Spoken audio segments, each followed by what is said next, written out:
pianists, teachers, colleagues, and friends. Today we're talking about how to teach the third movement of Kuhlau Sonatina, Opus 88, number 3 in A minor. It sounds like this.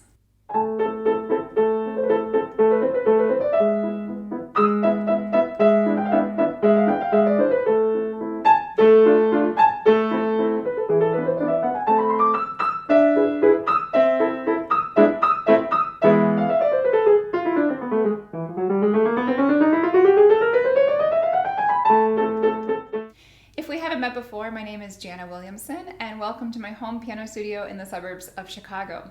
This is such a great teaching piece, and it's very fun to play. It's usually a student favorite. It makes for a good recital piece because it's flashy and fun, and it's in a minor key. And I think this piece sounds quite a bit like the Mozart Rondo alla turca, which is one of my most recent videos, so you can click right up there on my suggestions on how to teach and play that Mozart.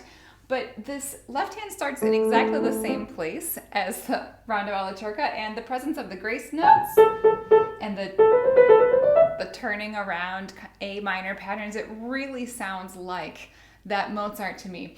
For that reason, this piece does show up on my Not Ready Yet resource, which contains preparatory and alternative repertoire to 10 of the most requested student pieces, things like the Mozart Rondo alla turca, Clair de Lune, and much more. So click the link in the description of this video to find out more about that resource.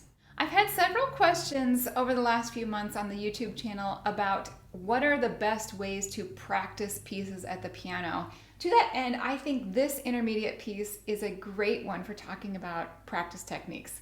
And so I'm going to frame a lot of my discussion today about this Kuhlau as how to practice. And these are exactly the practice techniques that I would send my student home with if I were working on this in a lesson with one of my very own students here in the studio. Just by way of introduction to this piece, a couple of main features. Of course, we're in A minor. We have a lot of A minor scale patterns. There's a big E major scale as well, that dominant scale. And there is the chromatic scale, which you heard at the end of the excerpt that I played. So part of this whole idea of practice techniques is my students never graduate from scales. They're always playing scales, chords, and arpeggios as warm-ups for their practice sessions and in their lessons with me. We rotate around the circle of fifths and we talk about theory related to our scales, and we work on speed. And so a second or third year student is not playing their scales in as many octaves or as fast as a student who's been with me for 6, 7, 8 years. But just to say that practicing scales and arpeggios is part of every student's regular habit of practicing, so that when they show up in pieces like this, they're ready to go and they don't have to think hard about them because they already have memorized the fingering patterns and they have a built-in scale technique. We have some varied articulation in this, both in the left hand having this finger pedaling marked of holding the half note with the short pa-pa-pas, such as measure 1 and the 2-note slurs. So just take a look carefully at the articulation. That's always important in classical era, and I'm not going to spend much time talking about that in this video, but I did want to highlight that it is actually an issue in this piece. So one of the big things that I would be working on with my students as a way to practice this piece is chord blocking. This is very solidly in A minor, and we have the typical primary chords in the left hand at the beginning, the tonic chord, the first inversion of the E major, the 5 chord, and then Kuhlau interestingly uses in measure 5 and 6 the 4-note dominant 7th chord in first inversion, and that's one that students don't actually practice a lot, so that's one thing to kind of block through and feel all 4 notes. We tend to omit either the 3rd or the 5th, so we tend to play that chord without the B frequently when we do our common tone chord progressions, but he does include all 4 notes in this pattern. So that's something to practice blocking, getting from the 5 chord to the 5-7 chord back to 1 without a lot of drama around that 4-note chord. The 5-7 chord also shows up in root position in measure 11 and in the third inversion in measure 13. So it's just worth going through these chords with your student, a little brief theory lesson, since those are all primary chords in this key, as well as practicing getting through them quickly.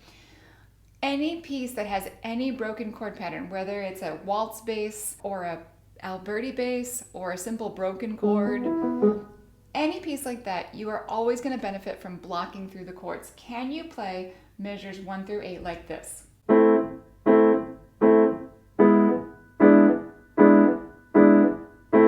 Which really just boils down to,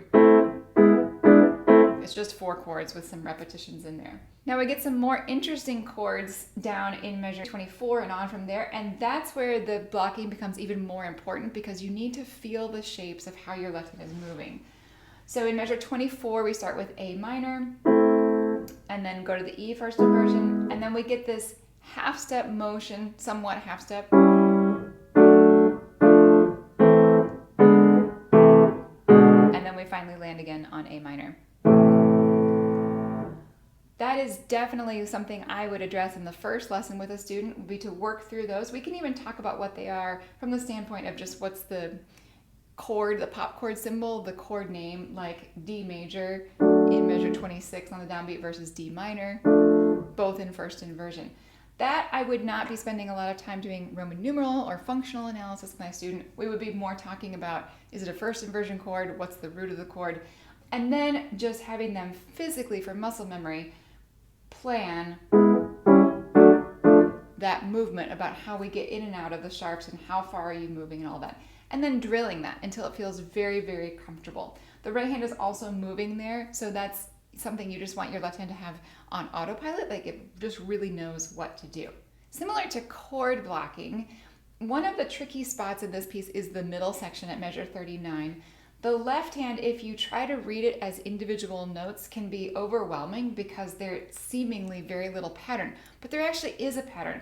So by identifying the pattern and then practicing it as blocked intervals, your fingers will feel that pattern very clearly and memorize it, and again, allow your brain to spend more time thinking about the right hand and playing the melody on top beautifully.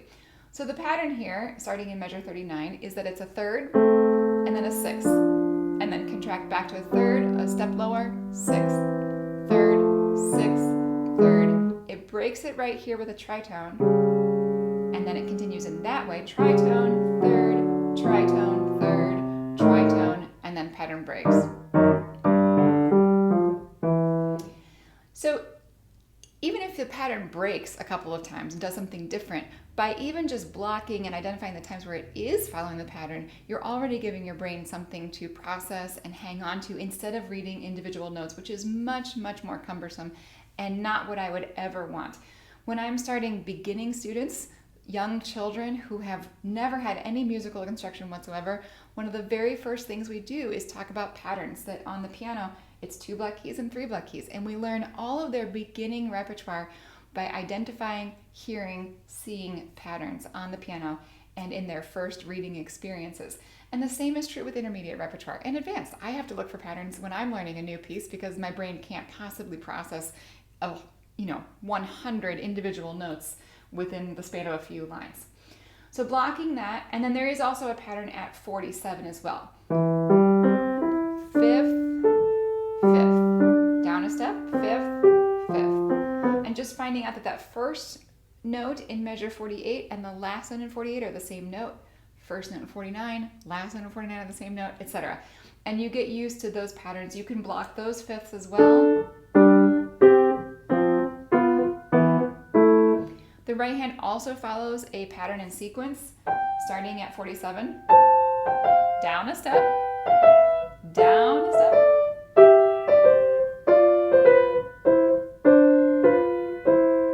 And you could even block that. Fifth in your left hand.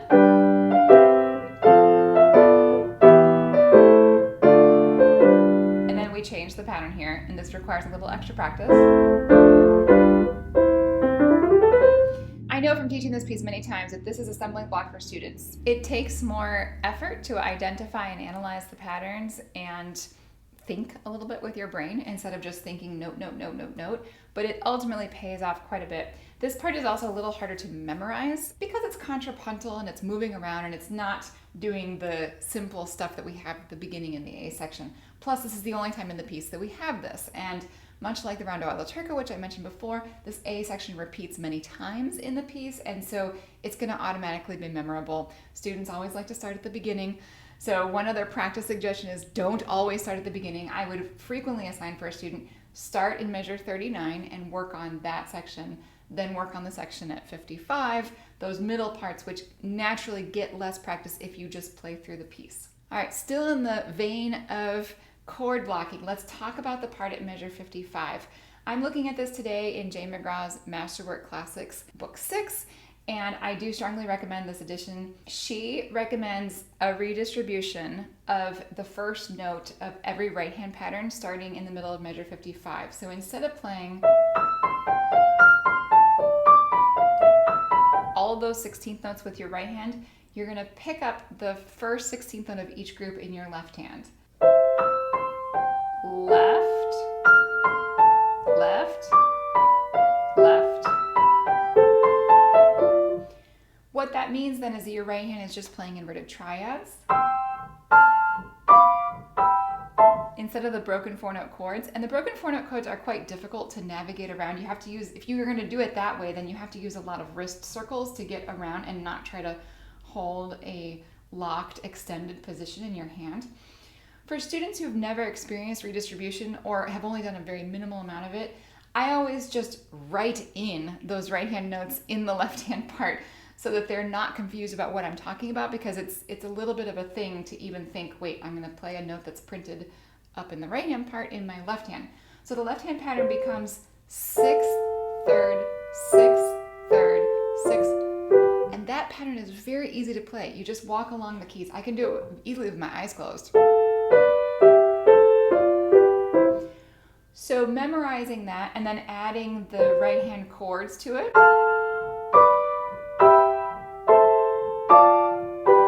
helps you memorize the pattern and see how simple it is, even though it's a little bit technically tricky to play. It also puts the harmonic progression in your ear. So again, chord blocking, chord blocking, chord blocking. If you don't remember anything else from this video, remember chord blocking. It is far and away one of the most effective tools in practicing, particularly at the intermediate and advanced levels. Like the Rondo alla turca, as I said, this piece has many grace notes, which give it that really fun, humorous quality, which I think Allegro burlesco is supposed to signal for us that this is supposed to be humorous. It does sound sneaky or mischievous, perhaps. I've had students think about different adjectives that describe this piece.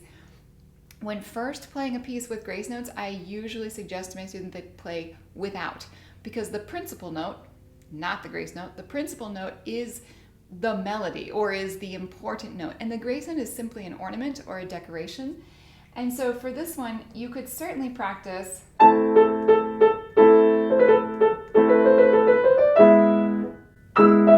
it's less important there than it is when you get down to places like at measure 75. So I'd want my student to be able to bounce on those octaves very well, and then all you have to see is that the grace note is a half step below it, so you just tuck it right in before, or you can even practice playing it with the note as a simultaneous note. It almost sounds like you're playing a grace note, and then you just roll from left to right. The grace notes should not be something that you get hung up on, that are an entire event in and of themselves. They should just be that little tiny fun decoration coming before the principal note. Last practice technique suggestion on this piece and anything else with dramatic dynamics. This has quite a few dramatic dynamics. One great way to practice is to insert a rest at the point where the dynamic changes. If we get to the end of measure 15 into 16, we're at a forte dynamic. And then the scale coming down is supposed to be quiet. This is a great place to just insert a big rest, like a full measure or more, and then go on with your quiet dynamic. And then all you have to do is make that rest shorter and shorter and shorter until you're playing in the regular time, in your tempo that you want to take. But at that point you have built into your physical coordination as well as your ear that you're changing the dynamic drastically right at that moment, and there's no mediation between it. You're not just diminuendoing into it. All right, I hope those practice suggestions are all helpful and help you think about what some of the main concerns are in this particular Kuhlau Sonatina. I do have a plan to make a video about the first movement of this piece, so make sure you're subscribed to the channel so that you find out when that happens. That one is much lesser known than this one. I have videos on other Kuhlau Sonatina movements, so make sure you click up there to see all the related videos to this, and I wish you all the best in your teaching and playing.